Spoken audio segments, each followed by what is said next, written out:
Requirement: Lovely Alex is the head scriptwriter. Moonlord is the second scriptwriter. Blaze Dragon as the narrator, Phoenix and Theseus. Out. Mountainside Day. Theseus slowly climbs upon the snowy mountain before sitting on the ground in exhaustion.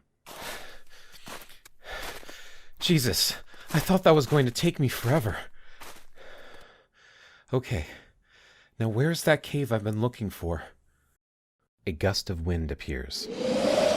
A majestic giant phoenix rushed towards the scene with great speed, causing Theseus to cover his face. The creature greets him as it gracefully flaps its wings. You finally arrive. What? The hell? The phoenix slowly descends onto the ground in front of him. The impact rocks Theseus' balance for a moment. I've been watching you. What? Ever since you arrived on my island. That sounds ominous. The phoenix starts walking around, circling Theseus. Are you always this quiet? Sorry. I'm still trying to understand what's happening right now. I didn't expect this encounter. Oh? And what did you expect? Theseus look around for a quick second, thinking of what he should say to the beast. Not talking to a giant bird? The creature stops moving before letting out a light chuckle after hearing that. Usually, I kill anyone who dares to make a mockery of me. But I'm feeling generous today, and willing to let that slide. Tell me, why are you here? A disdainful glare is given by the phoenix towards the man, causing Theseus to gulp. I was told to climb this very mountain, to find something. The phoenix lowers his head to ask Theseus a question. So, you're doing this for profit? To earn more coin in your pathetic short life? No, never! It's for my friend. She's been cursed. The phoenix raises its eyebrows in interest. Cursed? Yes. This goddess, damn her name, cursed my best friend to become this horrible monster. The monster that she has become can turn other creatures into solid stone. Theseus, slowly getting frustrated as he recalls the memories that led him on this quest. The goddess's husband, Poseidon, had raped her beforehand, and she blamed Medusa for it. Now she is left alone, to live in suffering, for something that was forced upon her? How could I just stand still and not help her? How is this fair? I won't stop until I break this damn curse. And you're telling me this actually happened? The phoenix again looks into his eyes, and can see that Theseus is telling him the truth. The giant creature then exhales a warm breath through its nose towards Theseus, causing him to take a few steps back. I'm sorry to hear about your friend. There was silence for a brief moment. The phoenix then ruffles its feathers and stretches its wings. I too had a friend who was in need of saving, though regrettably I was not very successful in that regard. So I know how you are feeling about this matter. Are you implying that I shall fail my mission? Theseus looks at the creature with a puzzled look. No, not at all. You misunderstand me. I am merely stating my own experience. I cannot predict the future, and forgive me for being so complacent in saying that, even though I do have a great many talents, predicting what is to come is not one of them. That is the Greek pantheon's job, or so it is believed. So, tell me about this friend of yours. It may help with my dilemma. It is a long story, with a great many twists and turns, though I do not suppose that it'll help you much in your adventure. It'll take a lifetime to explain the entirety of it, without interruption in the way of questions, which I suppose you will have a great many in the telling of this story. But I will say this. It did involve a jealous Greek pantheon and a thirst for power. Theseus nods his head with a serious expression. I should have figured a god is somehow involved. Those Greek pantheons are horrible. The creature starts walking to the side as he continues to rant. They call themselves gods, but they can die. They feel superior to others and cast their actions for their own amusement.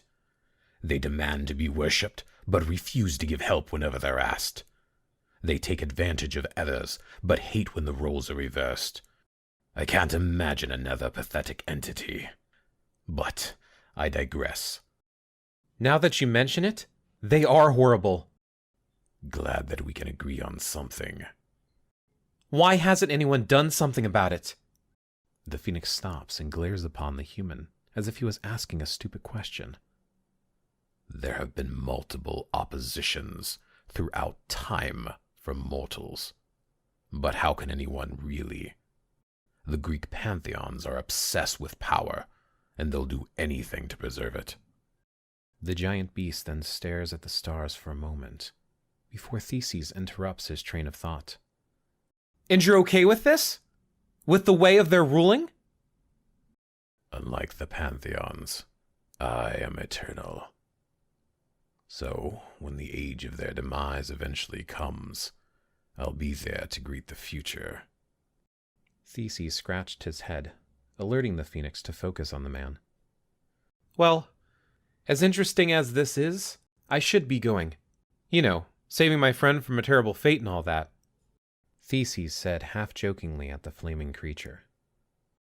Ah, of course. But before you go, may I ask something?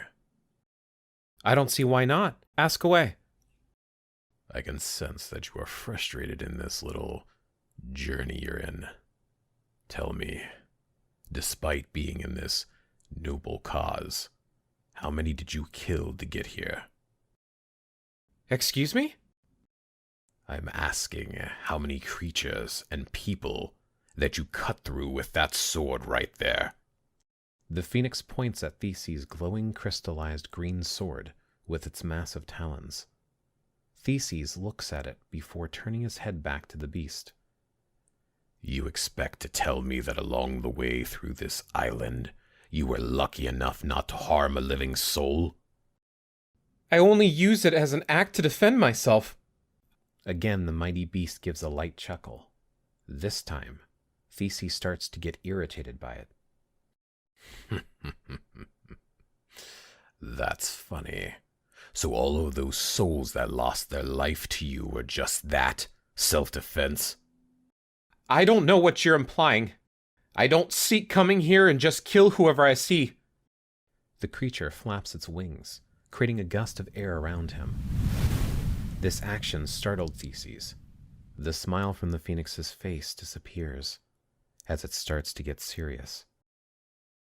You must have forgotten the fact that I've been watching you from afar, seeing all the things you have done on this very island.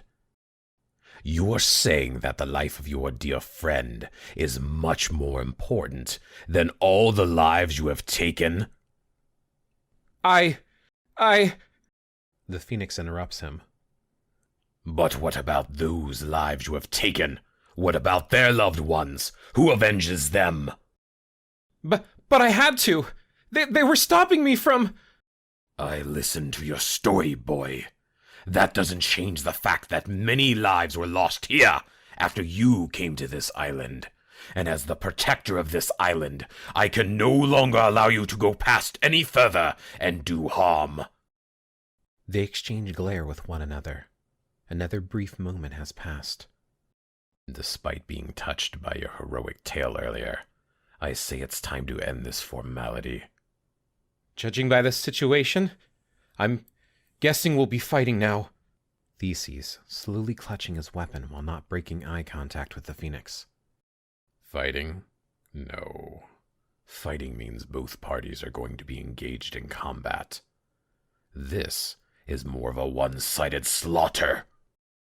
Theseus equips his sword with his right arm and waits for the phoenix to make the first move. I'd be confident too if I was a giant bird. The phoenix smiles before launching several flaming feathers towards Theseus. The man dodges right and left to his side as he's sprinting towards the giant creature. The flaming beast continues shooting its burning arsenal. You are determined, I'll give you that, boy! I'm not done yet! Theseus uses his sword to deflect the next incoming feathered projectile to the side, ricocheting it to hit the phoenix on the face, temporarily stunning it. Ugh! Ha!